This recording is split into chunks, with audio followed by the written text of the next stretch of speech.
Hello friends, welcome to tutorial. मेरा नाम है नितिन और आज हमारा पार्ट 6 ऑफ डेप्रिसिएशन, क्योंकि कंटिन्यूशन है पिछले डेप्रिसिएशन टॉपिक्स का। तो आज हमें यहाँ पे कुछ नया सीखना है। आज हम यहाँ पे पढ़ने वाले हैं जी change in method of depreciation. कि अगर मैंने एक मेथड अडॉप्ट कर रखा है SLM और अगर मैं उसको चेंज करके WDV में चला जाता हूँ, SLM से WDV में कैसे जाएंगे या WDV से SLM में आते हैं तो क्या होता है।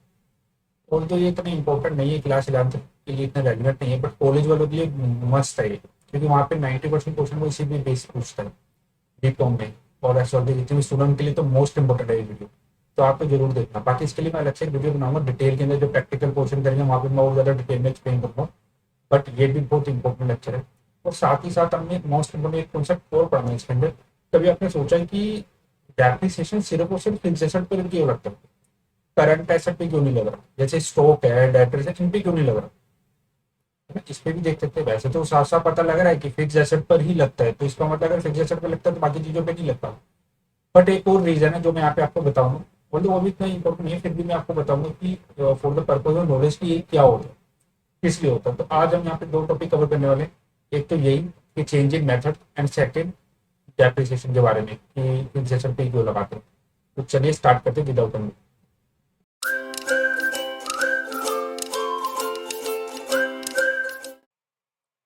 चलिए जी स्टार्ट करते हैं मेथड ऑफ डेप्रिसिएशन। जैसे कि आपको यहाँ पे बहुत सारे मेथड दिख रहे होंगे, जिसमें तो फर्स्ट दो मेथड है ये क्लास 11 के लिए वैलिड है, ठीक है। यहाँ पे आपको पढ़नी है, बाकी अदर्स आपको कॉलेज में देखने को मिलेंगे, ठीक है।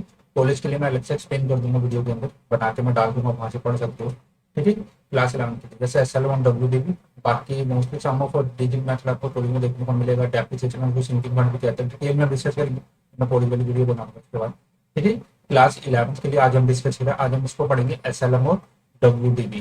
और इसमें हमने एक चीज और देखनी है कि WDB को ज्यादा प्रेफरेंस क्यों दी जाती है, SLM को ज्यादा प्रेफरेंस क्यों नहीं दी जाती, इन दोनों में WDB ही क्यों ज्यादा अच्छा माना जाता है, ठीक है। इसको मैं डिटेल में डिस्कस करूंगा, तो वीडियो को बिल्कुल भी स्किप मत करना, ठीक है। यहाँ पे हमारी चीज को बहुत डिटेल में मैं आपको बताऊंगा। प्लस मेरी पिछली जितनी भी वीडियो सब मैंने बहुत डिटेल में डिस्कस की हुई है, बहुत ज्यादा डिटेल में डिस्कस कर रखी है, तो आप उसको भी जरूर पढ़ लेना, लिंक नीचे डिस्क्रिप्शन में, ठीक है। चलिए स्टार्ट करते हैं। तो अगर मैं बात करूं नीचे the selection of an appropriate method, ये तो डिपेंड करता है ये तीन चीजों के ऊपर। जैसे कि टाइप ऑफ एसेट कौन सा, जैसे आपको लगता है ना इतने सारे मेथड है तो कौन सा मेथड फॉलो किया जाए, तो ये चीजों पे डिपेंड करते हो। तो आप इसको इग्नोर कर सकते हो, आपको नहीं पढ़ना तो पढ़ सकते हो, फिर भी नॉलेज पर्पज के लिए मैं बता रहा हूँ। टाइप ऑफ द एसेट कि एसेट किस टाइप का है, नेचर क्या है एसेट का, सरकमस्टेंसेज उस समय क्या लग रहा है कि किसको फॉलो करना चाहिए। जैसे मैं एग्जाम्पल के तौर पर बताऊं कि एक आपने मशीन खरीदी है, अब मशीन आपको ऑब्वियसली बात है ये एसेट है, एसेट है। अब इसका नेचर देखें तो अब इसके नेचर को देखोगे तो आप देखोगे कि ये ज्यादा क्या करेगी, ये यूनिट प्रोड्यूस करेगी। अगर लेट से आपने मोबाइल का बिजनेस खोला तो ये मोबाइल बनाएगी, ऑब्वियसली मोबाइल की यूनिट ज्यादा प्रोड्यूस करेगी। जितनी ज्यादा मशीन चलेगी, जितनी ज्यादा मशीन चलेगी उतना ज्यादा एक्सपेंस बढ़ेगा, जितनी ज्यादा मशीन चलेगी उतनी जल्दी ये खराब हो, है ना। तो ये सीधी सीधी किसके ऊपर डिपेंड कर रही है, प्रोडक्शन के ऊपर। जितनी ज्यादा प्रोडक्शन करेगी उतनी जल्दी ये खराब हो।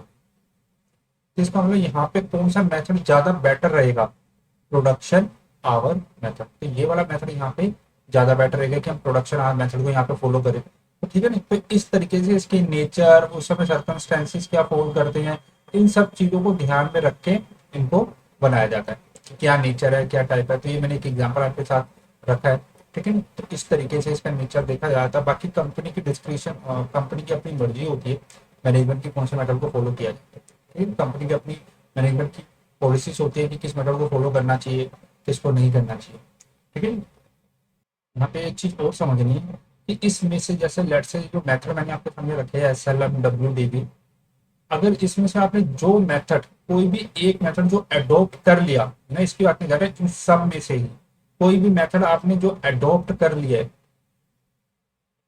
ठीक है, जो मेथड आपने चूज कर लिया है, ठीक है, कि मैं यही मेथड अपनी डेप्रिसिएशन चार्ज करने के लिए फॉलो करूंगा, ठीक है जी, तो आप उसको चेंज नहीं कर सकते। आप उसको चेंज नहीं कर सकते। अपने कईयों को पता होगा, आपने पढ़ रखा होगा कंसिस्टेंसी मेथड, ज्यादा कंसिस्टेंसी मेथड। जो मेथड ये क्या बोलता था, जो मेथड जो मेथड आपने एक बार अडॉप्ट कर लिया या फॉलो कर लिया, जो मेथड आपने फॉलो कर लिया, आप उसको हमेशा फॉलो करोगे, आप उसको हमेशा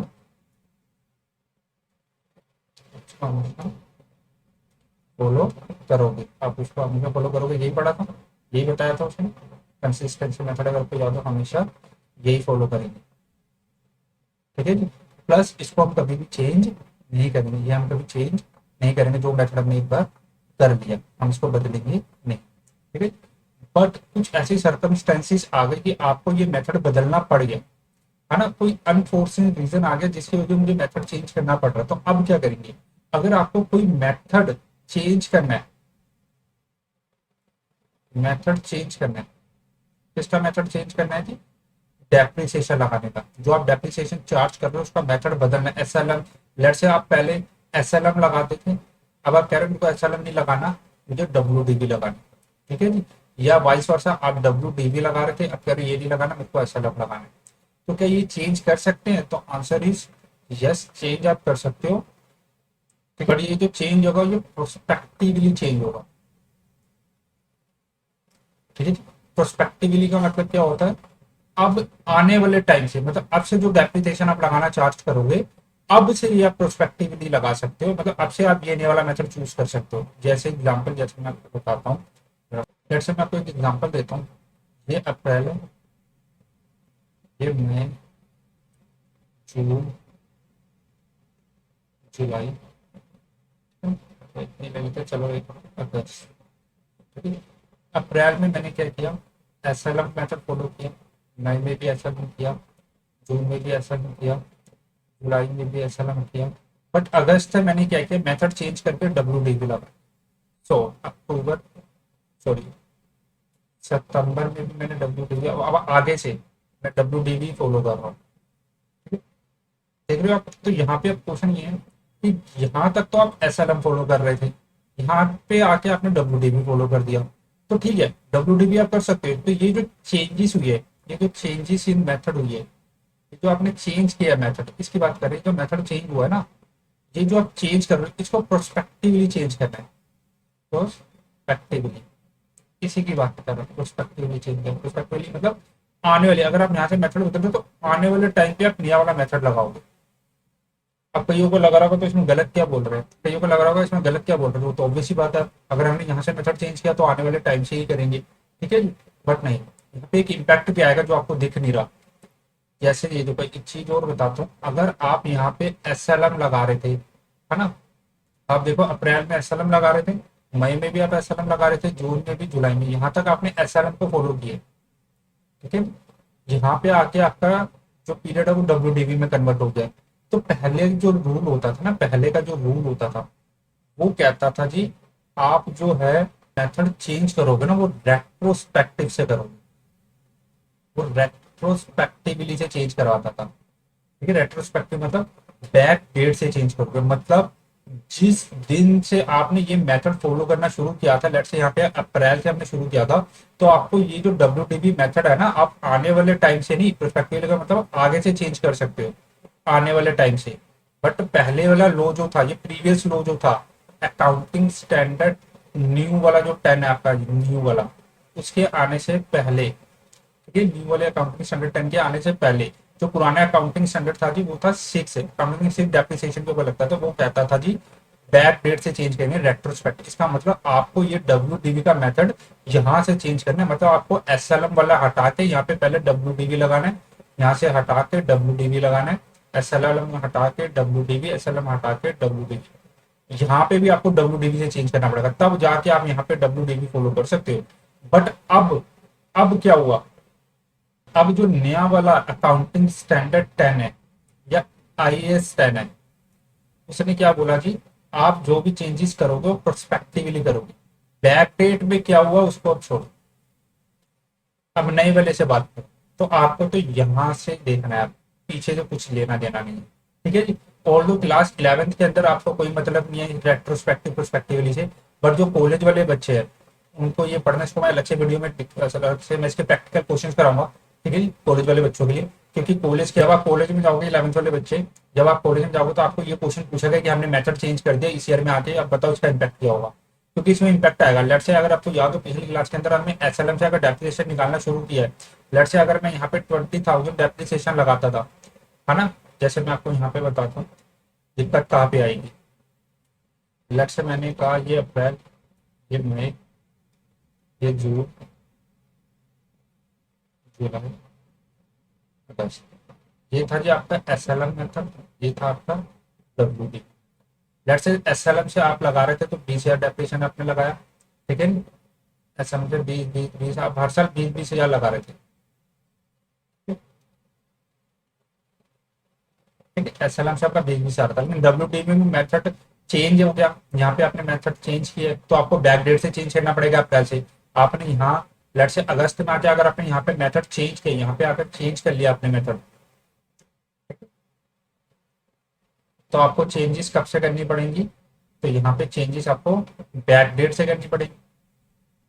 बैक डेट से हम चेंजेस करेंगे सारी की सारी, है ना। सारी चेंजेस बैक डेट से होगी। लेट से समझ लो यहाँ से हमने डब्ल्यू से निकाला तो 15,000 डेप्रिसिएशन है, ठीक है जी। यहाँ पे निकाला 10,000 आया, यहाँ पे निकाला 5,000 आया, यहाँ पे निकाला 3,000 आया, यहाँ पे निकाला 2,000 आया। लेट से ये सब मेरी एजम्पशन है, निकालेंगे कैसे ये अभी हमने सीख रहे हैं, ये हमने यही तो सीख रहे हैं, आज से निकलेगा कैसे।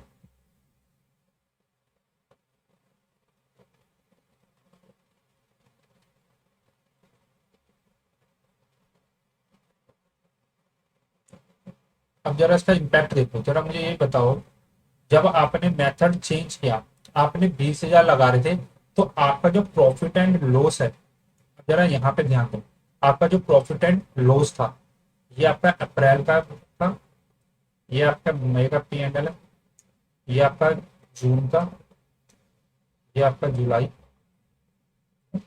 एंड ये आपका अगस्त का पी एंड, ठीक है। यहाँ पे आपको याद हो, आप प्रीवियस क्लास में सीखा, हम डेप्रिसिएशन खर्चा मानते एक्सपेंस दिखाया।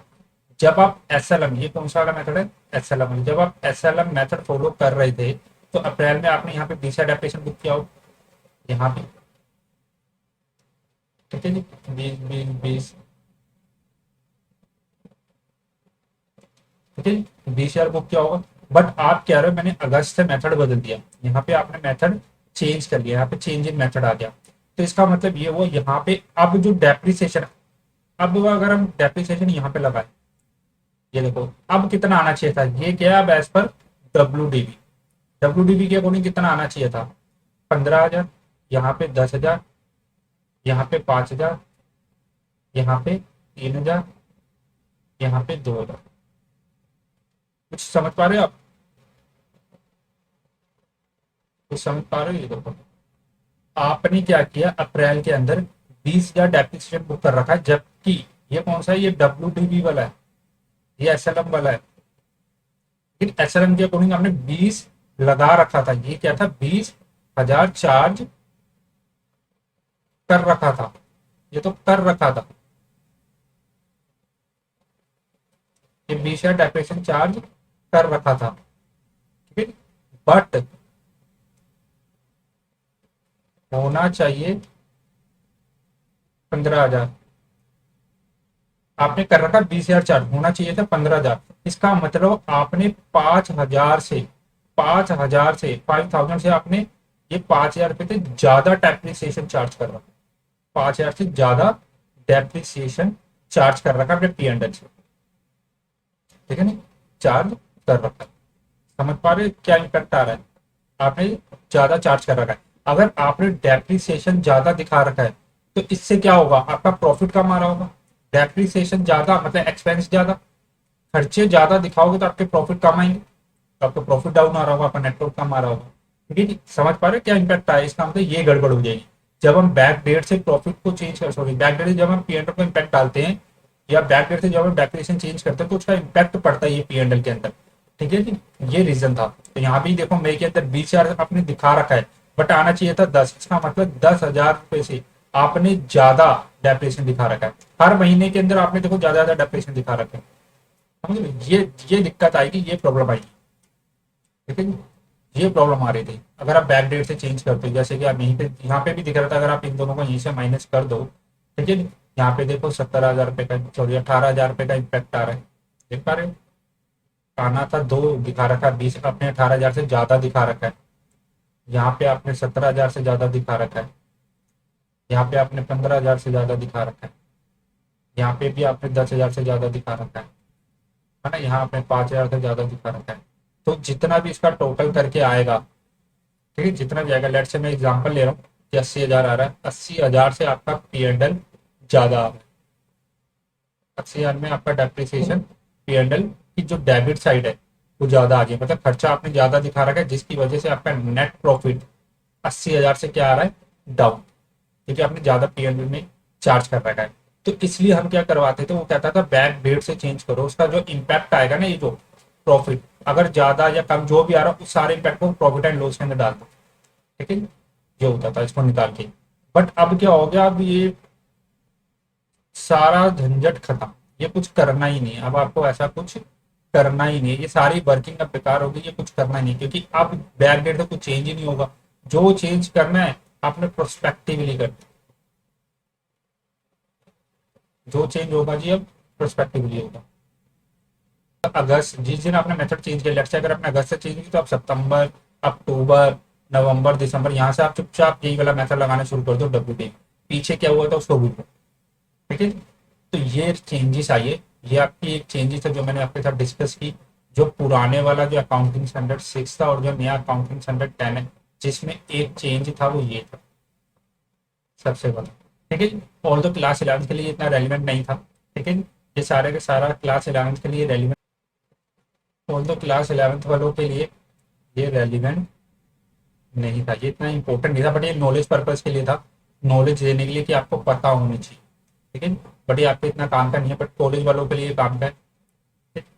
कॉलेज वालों के लिए B.Com वाले B.Com पास होने चाहिए, ऑनवर्ड जितने भी M.Com, ठीक है, सबके लिए रेलिवेंट है, ठीक है, इनके लिए रेलिवेंट है क्योंकि इस पे वो क्वेश्चन भी पूछेगा, ठीक है, तो उनके लिए तो आपका काम है, बट कॉलेज वालों के लिए इतना रेलिवेंट नहीं, सॉरी, कॉलेज वालों के लिए रेलिवेंट, 11th वालों के लिए इतना रेलिवेंट। आई तो अब ठीक है, तो आई होप आपको समझ में आ गया होगा, ठीक है। तो चलिए आगे बढ़ते हैं और देखते हैं कॉन्सेप्ट। अगर आपको कोई प्रॉब्लम या दिक्कत रहती है तो आप मुझे नीचे कमेंट में बता सकते हैं, ठीक है, मैं नेक्स्ट वीडियो के अंदर करूँगा। तो चलिए आगे बढ़ते हैं।